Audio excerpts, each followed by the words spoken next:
So they now concentrate the altar with salt, incense, wine,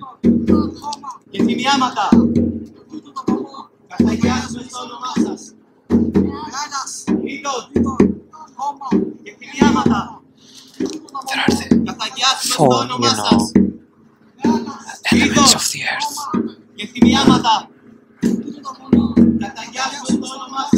So they concentrate the altar.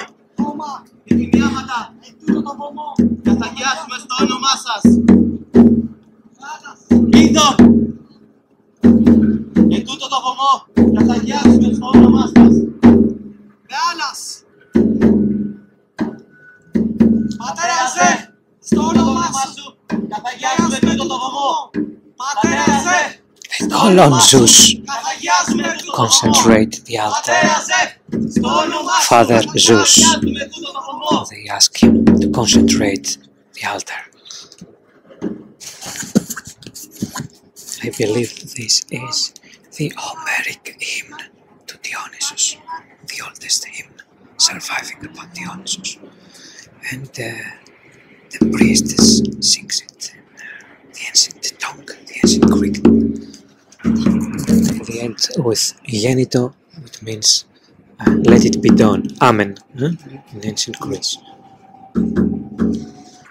As you see there, equal men and women, 3 priests and 3 priestesses.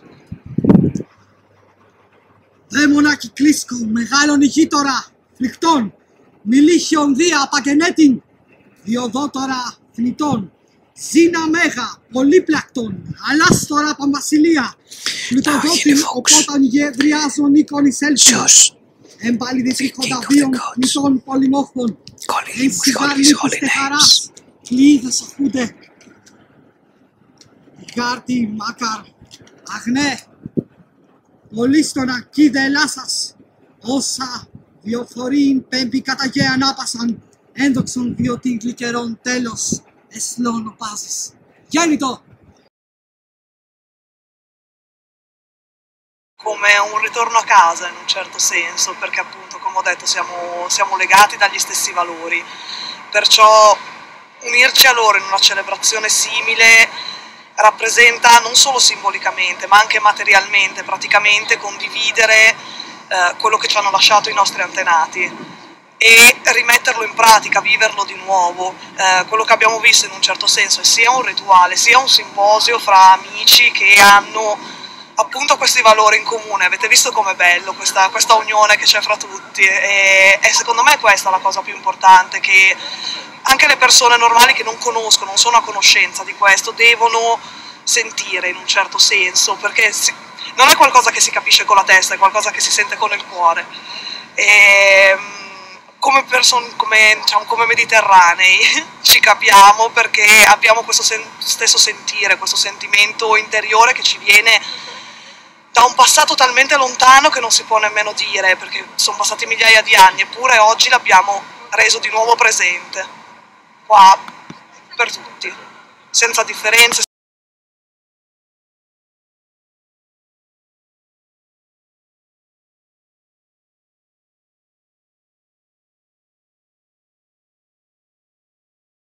Right, you have seen.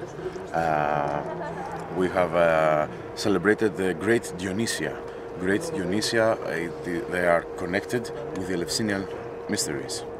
The Eleusinian mysteries, from what we know, because we do not know exactly what was going on there, was the mysteries that gave the enlightening to those who were interested to do it about the explanation of the meaning of life, death and rebirth. Hellenism is on the same way a very strict movement, because it needs discipline from its people. It needs a responsibility from its people. It needs to fight on, and on the other hand, it contains all this that you described. You are free to move inside Hellenism. You are free to propose to Hellenes about their culture. And you are free to leave it behind if you don't like it. Of course.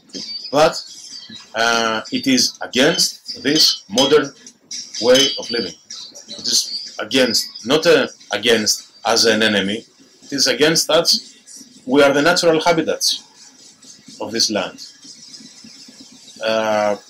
Every other thing is unnatural, and it's proven every day. People are dying from diseases, from new diseases, from their way of living. They have states, they have European Union, that is a disformation of the Hellenic and Roman civilization. They took all the elements that they needed to build a dictatorship, and they gave not the right to the people to think for themselves, they gave them directed opinions, they give them mass media, they give them wealth, and they have changed it with their natural way of living. So Hellenism today, it is a rebellion thing, that there is another way of thinking how to create all these things. We do not need to create them for wealth, about economics, financials. We do not need to create it for power or to expand ourselves as a military movement against other people. We demand it for the man to return to his natural state of being. Let's say the enemy of this way of thinking is the monotheism. It's the Abrahamic way of thinking. When I was in high school, I declared myself as a pagan. I had the minister of the school, the head master of the school was a priest. Oh. Yes, was a priest. So how did he react? So we had the obligation, if he chose you, to stand up and say the prayer publicly and say, You had to do it. yeah, you had to do it. So I remember that I stand up and I said, no, I won't do it. I'm a pagan. And Wow, that's very good. no, he looked at me like all hell breaks loose. And he said, now to my office. Okay, to your office. I had a magazine, a historical magazine from the pagan movement in Greece, called the Petes. It means that was sent from Zeus. And he said to me, what exactly are you? And I said to him, wait. I opened my bag, I put out the Petes, the magazine, I said to him, I am that. And he said, okay, now you are ready to pay the consequences, not from me, but from all the other students and the teachers, that they will hate you.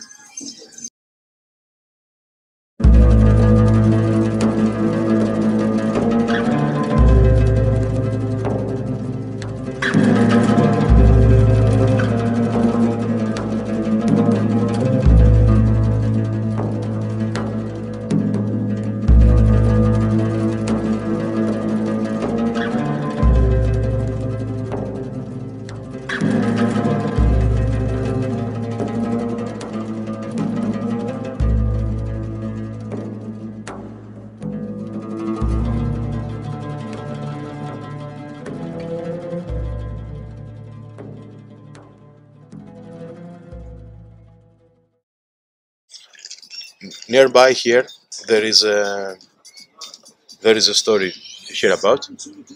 There is the altar of the 12 gods. It is the second place after Parthenon. The second most sacred place.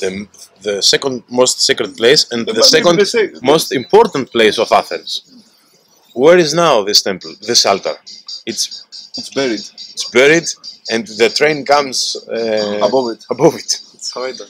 2 years ago, they will fix the lines of the railway station, and they put it on the surface. They excavated. Yep. So we gathered all the organizations of the Hellenic movement, thousands of people. We made every headmaster, every council of the houses, the organizations. We gathered on a certain spot in Athens. That is very important. That hasn't been before anything like that. we made a round circle to decide what are we going to do to make it stay permanently on the surface. I can show you the answer from the town hall of Athens. They personally sent me an answer. Okay. That they didn't give a shit, actually. That's what the meaning is. They said it with funny words. That they don't give a shit. They respect the civilization, but they are not the responsibility. They cannot do anything. It is the second place after Parthenon that this city would have to show to the whole world. A branch of so-called anarchists one night. What we were doing there, we have gathered there, guarded the site all the time, 24 hours a day. We were living there, actually. I was out from my work to go there and guard the spot. One night, a bunch of 50 people came with stones and sticks, and they beat us up. I wasn't there, but one guy that you will see the day after tomorrow was there. Chairs was flying on them, and the police came, and people were said that you would go to prison. And it was a massive terrorism about go off this place. So nothing was going on. We were, as I said, we are a very young movement. We couldn't have the strategy we needed to force more things done. What came that on the 13th of March, we gathered about 3,000–4,000 people on the spot to declare that we are going to save it. The very next weeks, they just had a judge, yes, by judge's rule, we will bury it, and they buried it.